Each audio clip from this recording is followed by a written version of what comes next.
excited and upset and said, your appendix has ruptured. There's a great big cloud there. We need to do immediate surgery.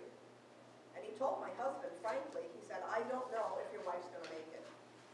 I don't know if she is. It's already been 3 days since this has happened. This looks like it's a huge mass.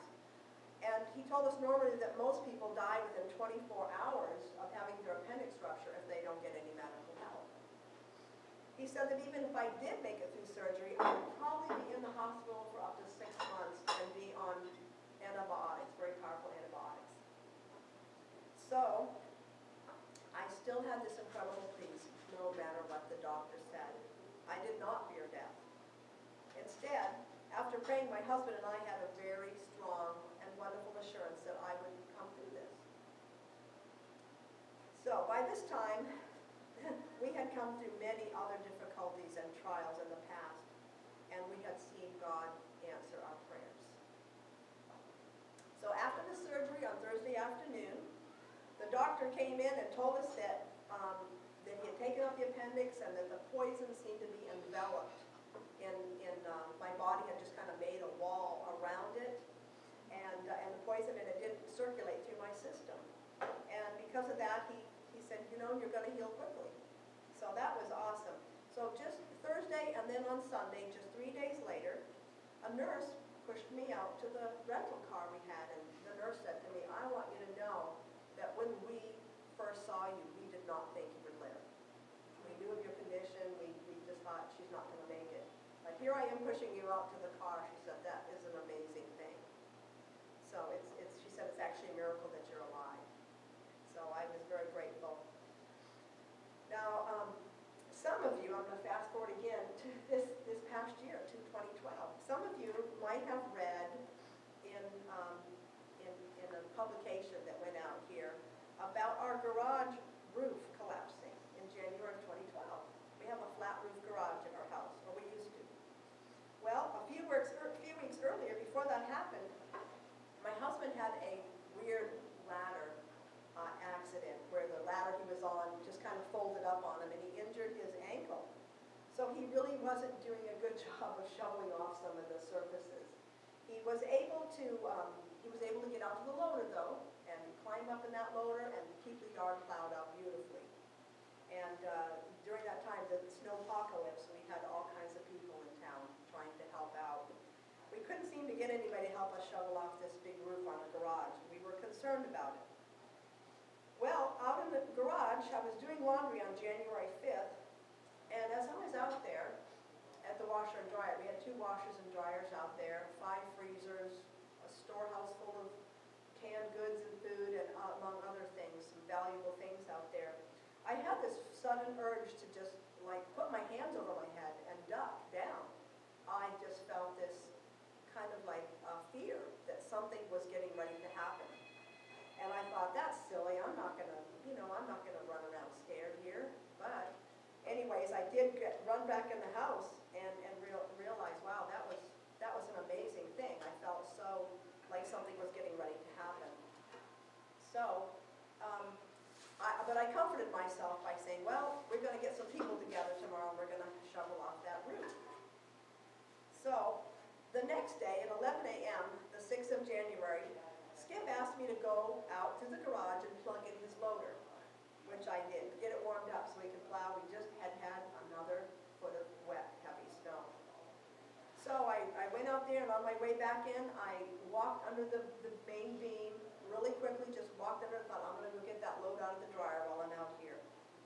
So when I walked right under the beam, suddenly without warning, within just 1 or 2 seconds of passing under the beam, it wasn't 3 seconds, it was like 1 or 2 seconds, that entire beam gave way and tons of snow and ice, wet snow and ice, came crashing in just suddenly. It was almost like an explosion. My husband said that all the doors in the house slammed shut. And I just was amazed. I thought, I just felt this thing happening yesterday, and here I am. I was shocked. I felt like I was in a nightmare. I thought, this cannot be happening. It was so surreal to me. And plus the fact that this beam was right next to me, right behind me, just within a couple feet. And there was broken timber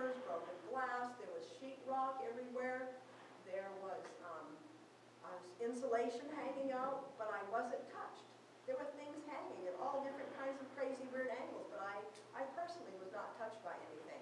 I was kind of white from some of the sheetrock that had broken, and I felt like I couldn't breathe. There was dust everywhere. It became dark. And I just kind of began to scream, but my voice didn't go anywhere. It was just like I was in a cave, all enclosed. We had a little side door to one side, and I ran over to it and started pulling on it. I could not get it open. I could not get it open. My son, Isaac, was 16 at the time. He had his friend out there, and they were shoveling actually some of the vehicles off in our yard, and they heard me screaming. Somehow they heard something happen, and they came and looked in and pushed the door open, and I got out of there like a bullet into the deep snow. The snow was past my knees at the time, and I just kind of acted like a crazy woman and ran in the house, and it was pretty amazing. So I was so thankful. I was so thankful to not be hurt. Especially when I had told my husband, wow, I just had this thing happen the day before that I felt like something was getting ready to happen. You know, the Lord is faithful to warn us sometimes of things that could happen so that we can be ready, we can pray, we can be prepared. So I'm thankful that God spared my life. So I'm going to share with you another miraculous account now that is very close to my heart.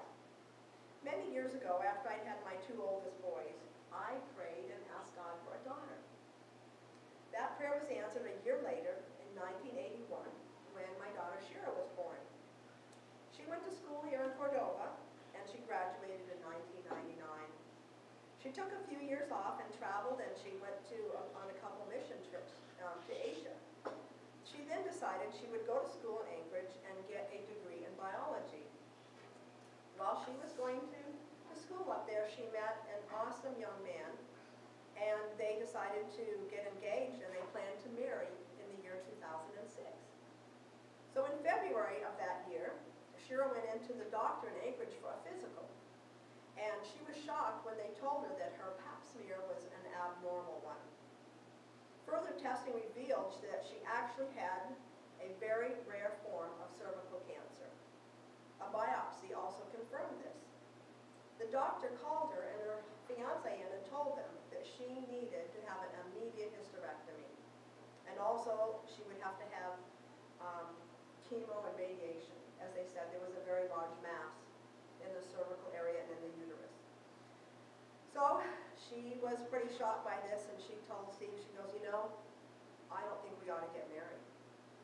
And he looked at her, and he looked in her eyes, and he said, Shira, I would consider it an honor and a privilege to go through this with you. And he was a very new believer at the time. So they actually got married March 3rd here in Cordova, March 3rd, 2006, and some friends home of ours, and were married by a good friend of ours, Greg Austin. They took their honeymoon to Seattle so that they could also go to some hospitals down there and some testing centers and get further testing on her condition. And the doctor there looked at her and said, if you were my daughter, you would be in surgery the next day. This is very serious.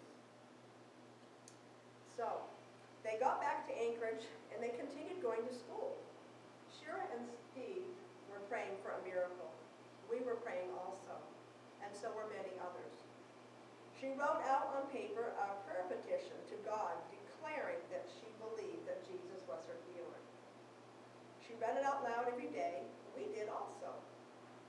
On her next doctor visit, and after more testing, and still more strong urging from her doctors to have the surgery as soon as possible, Shira finally looked the doctor in the face and said, I am not consenting to any surgery. I'm not consenting to any procedure because I know that this is not God's will for my life to have this done. The doctor became very angry with her and said, what are you, in denial? You need counseling. Anyways, for the next 2 years, Shira continued to go to school, and they continued to pray. In late 2007, Shira wasn't feeling well at that time, and she took a pregnancy test. She went to the doctor, and they ran more tests. They were very surprised and shocked to not only find that she she was pregnant, but they could not find any cancer. They said her cervix was completely normal, there was no mass, and the doctor told her, if I didn't have your medical chart in my hand right now, stating that you had once had this serious form of cervical cancer, I would say that you're not the same person, because you are completely normal.